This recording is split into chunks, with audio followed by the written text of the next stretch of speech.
Danas ću svoju omiljenu majicu provozati kroz Beograd e-bajkom. Da, to je ovaj Druška Novlje, električni bicikl, potpuno novu ponudi Beograda i Serbian Adventures.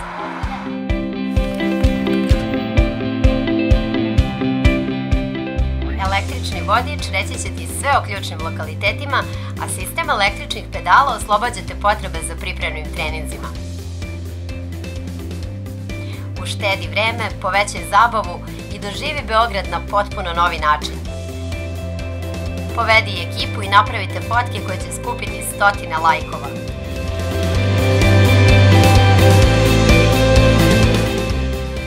Zato odaberi e-bike turu na sajtu Serbian Adventures.